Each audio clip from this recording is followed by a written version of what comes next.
Cukup lama Teguh selama ini menumpang hidup di rumah mertuanya. Dari awal menikah dengan Ida, istrinya, memang sudah ada niat untuk segera pindah dari rumah tersebut. Selain tidak enak juga menumpang kelamaan, ibu mertuanya kadang suka cerewet. Teguh yang sifatnya agak perasa jadi kurang betah dengan sikap cerewet tersebut. Dan untungnya, Ida juga setuju untuk diajak pindah. Dengan dana yang minim, Teguh mulai mencari di sana-sini rumah kontrakan yang sesuai dengan budget yang dimilikinya. Setelah berkeliling hampir setiap hari, akhirnya ia berhasil menemukan sebuah rumah sewa yang letaknya di sudut timur dari kota ini. Sebuah rumah yang sebagiannya berdinding kayu dan masih berlantai papan. Ukurannya lumayan, dengan 2 kamar tidur dan dapur yang lega. Rumah ini masuk ke dalam sebuah gang dan letaknya agak menyendiri dari rumah-rumah warga lainnya. Sekitarannya terasa sejuk, karena banyak dinaungi pohon-pohon rindang di sekeliling rumah tersebut. Merasa cocok dan juga menimbang dana yang dimilikinya, Teguh memantapkan hati untuk akan menyewa rumah ini. Ia pun mencatat nomor telepon yang tertempel di depan rumah itu dan segera mencari wartel terdekat untuk menghubungi pemiliknya. Berdasarkan cerita dari si pemilik, kalau rumah itu sudah cukup lama kosong sejak ditinggalkan penyewa sebelumnya, kurang lebih hampir 1 tahun. Setelah sedikit bernegosiasi, akhirnya berhasil juga Teguh mendapatkan rumah itu dengan harga yang sangat miring. Si pemilik beralasan, yang penting ada yang merawat rumah itu, ketimbang kosong tanpa ditinggali. Teguh pun senang. Niatnya untuk segera pindah dari rumah mertuanya terkabul sudah. Ida agak ragu ketika pertama kali melihat rumah itu. Selain bentuknya yang tua, lokasi rumah yang terlalu menjorok ke dalam makin menambah kesan suram. Ida belum terbiasa dengan suasana seperti itu. Tapi Teguh mencoba membujuk istri tersayangnya dengan alasan kalau uang sewanya sudah dibayar lunas dan suasananya yang sejuk cocok buat anak mereka yang akan lahir kelak. Iya, Ida memang sedang hamil muda kala itu. Hari pertama menempati rumah tersebut diisi dengan kesibukan mereka membersihkan dan merapikan barang-barang. Tapi malamnya mereka malah sulit untuk terlelap. Padahal badan terasa lelah setelah berkemas seharian. Mungkin karena masih proses adaptasi, ucap Teguh pada Ida di malam itu. Setelah beberapa waktu kemudian, keduanya pun mulai merasa betah tinggal di rumah itu. Suasana yang sejuk dan sepi malah membuat hidup mereka terasa tentram. Tapi siapa sangka, suasana tentram tersebut ternyata hanyalah awal dari kejadian-kejadian mistis yang akan mereka alami nantinya. Malam itu, Teguh belum pulang juga. Seperti biasa, Ida menunggu sambil asik menonton sinetron di TV. Tiba-tiba, terdengar suara seseorang di pintu depan. Pasti Teguh, pikir Ida. Buru-buru ia beranjak keluar dan membuka pintu. Waalaikumsalam. Ida terdiam. Salamnya terputus. Di luar kosong. Tidak ada orang di situ. Siapa ya tadi? Batin Ida. Ia memeriksa sekali lagi. tapi tetap saja tidak ada siapapun. Padahal suara gedoran dan salam seseorang tadi terdengar sangat jelas. Ia tidak merasa salah dengar. Dengan rambut ditengkuk yang mulai merinding, buru-buru ia masuk ke dalam. Di suatu malam ketika Teguh sedang menonton TV sendirian, terdengar suara dari arah depan seperti sesuatu ditarik-tarik dengan keras. Merasa terganggu, ia pun pergi untuk memeriksanya. Mungkin ada kucing atau tikus, begitu dugaannya. Begitu ia tiba di ruang tamu, ternyata dugaannya salah. Tidak ada apapun di situ.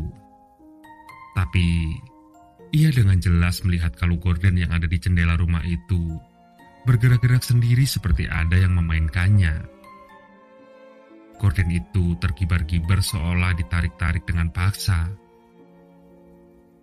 Sadar yang dilihatnya ini merupakan suatu keganjilan. Tanpa babi ibu lagi, dengan cepat Teguh pun berlari masuk ke kamarnya saat itu juga. Pernah juga pada suatu hari, waktu itu Teguh pulang malam dari kerjanya. Ketika melintasi pohon nangka di depan rumah, kuping Teguh dihembus oleh nafas seseorang. Sangat terasa di telinganya, dan efeknya buru-buru ia menggedor pintu karena ketakutan.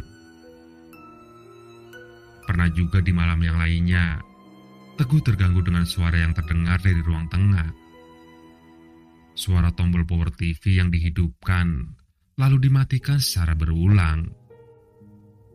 Teguh pikir Ida sedang menonton dan iseng. Tapi istrinya itu sedang berbaring di sampingnya sekarang. Khawatir akan maling, tapi dengan rasa was-was, ia memberanikan dirinya untuk memeriksa ruangan tersebut. Dan sekali lagi, kosong. Tidak ada siapapun di sana. TV itu juga dalam keadaan mati. Teguh melongo dan kebingungan. Di suatu siang saat itu, Ida sedang asik di dapur. Tiba-tiba Teguh pulang dari kerjaannya. "Kok udah balik?" tanya Ida pada suaminya itu. "Lagi pusing," jawab Teguh yang langsung loyor ke kamar dan berbaring.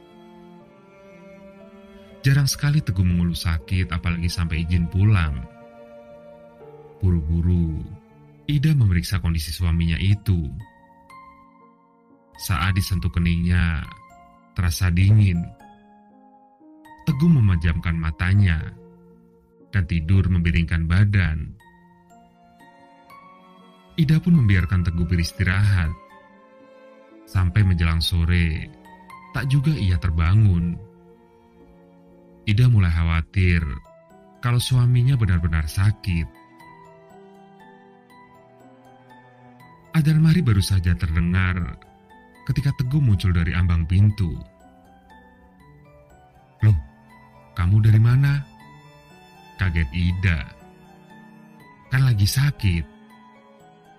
"Dari kerja lah," jawab Teguh. Heran juga Ida bertanya seperti itu. "Tadi siang kamu pulang kan? Barusan aku lihat kamu di kamar masih tidur," kilah Ida. "Ah, ngada-ngada kamu. Aku baru balik kerja ini," jawab Teguh belum mengerti. Mulai bingung, Ida melihat kembali ke dalam kamarnya. Tak ada seorang pun di sana. Jadi, yang balik tadi siang siapa? Setelah beberapa bulan tinggal di situ, mulai timbul rasa tak betah di hati mereka. Keanehan dan kejadian mistis itu sejujurnya membuat mereka tertekan. Apalagi bagi Ida yang sedang hamil. Ia khawatir akan kondisi jabang bayi di dalam perutnya. kalau selalu ketakutan setiap saat. Sebenarnya Teguh pun merasakan hal yang sama. Belakangan, ia malah sering bermimpi buruk. Mimpi buruk berkaitan akan rumah itu. Di mimpinya, Teguh sedang berada persis di dalam rumah tersebut. Tiba-tiba, muncul air pasang besar yang menghancurkan rumah dan menyeret Teguh sekuat-kuatnya. Mimpi itu selalu terulang hampir setiap malam. Tapi pola bencananya terkadang berubah. Ada angin ribut yang menghantam atap rumahnya, atau kebakaran mengerikan yang menghanguskan seluruh isi rumah. Mimpi-mimpi itu terasa begitu nyata dan membuat Teguh cukup merasa ketakutan. Ida menyarankan untuk sementara kembali dulu ke rumah orang tuanya. Tapi Teguh masih merasa belum siap. Lebih tepatnya malu untuk balik lagi ke rumah mertuanya. Walaupun sifatnya hanya sementara. Akhirnya Teguh memutuskan untuk bertahan saja dulu sambil mengumpulkan uang untuk mencari kontrakan yang lain. Selang beberapa waktu kemudian, gangguan di dalam rumah itu memang mulai berkurang. Kalaupun ada, biasanya hanya suara ketukan pelan di pintu depan ketika malam. Tapi mereka memutuskan untuk mengacukannya saja. Dan Teguh pun berusaha untuk tak pulang terlalu malam demi menjaga Ida.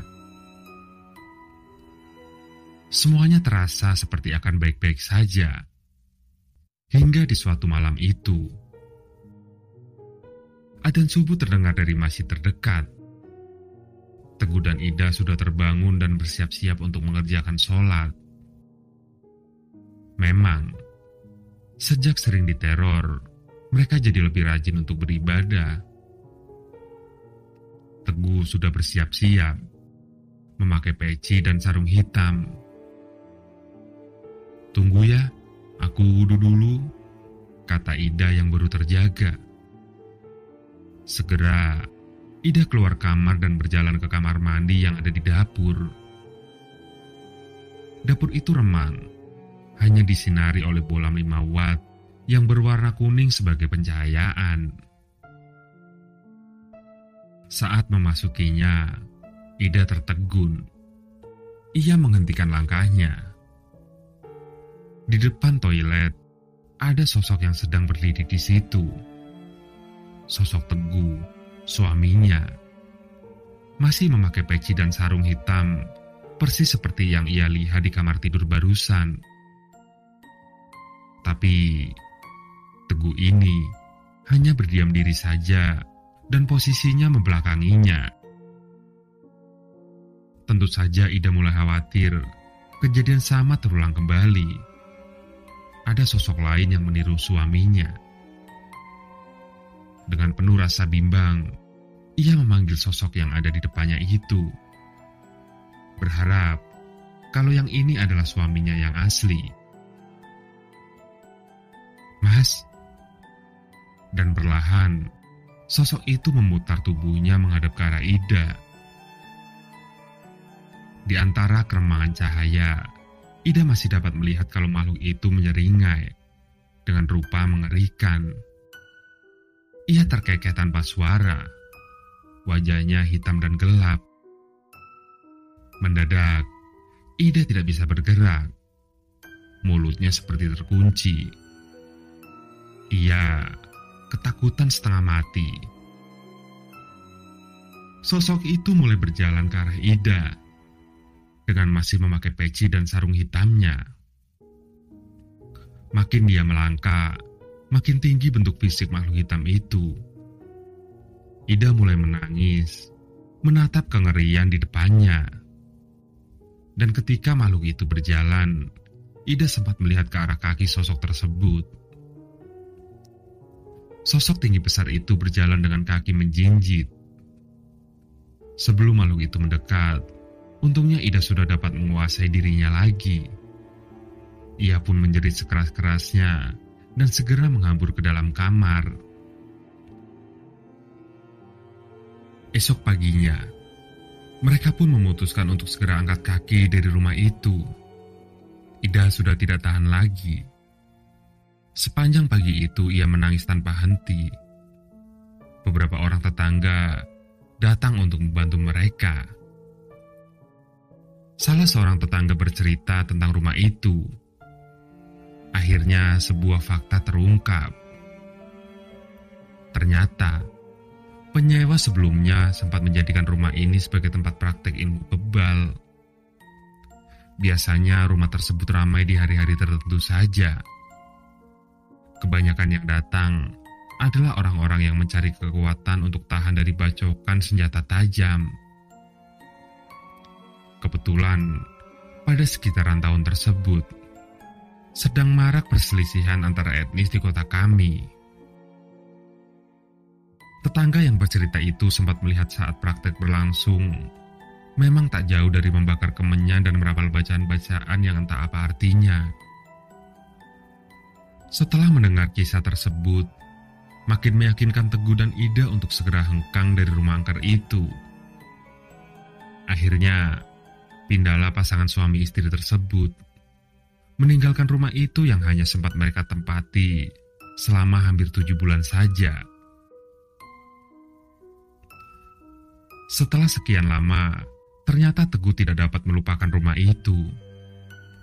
Sampai saat ini pun, di usianya yang sudah mulai menua, mimpi-mimpi buruk yang sama ketika ia tinggal di sana kadangkala selalu terulang. Ia seperti dipaksa untuk selalu mengingat rumah itu.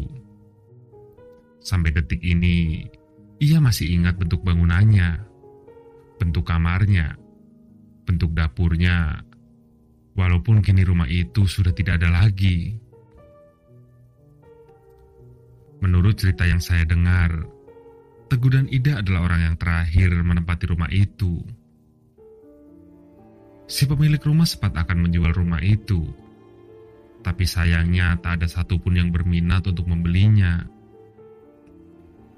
Kosong sekian tahun tanpa dirawat, akhirnya rumah itu roboh dimakan usia.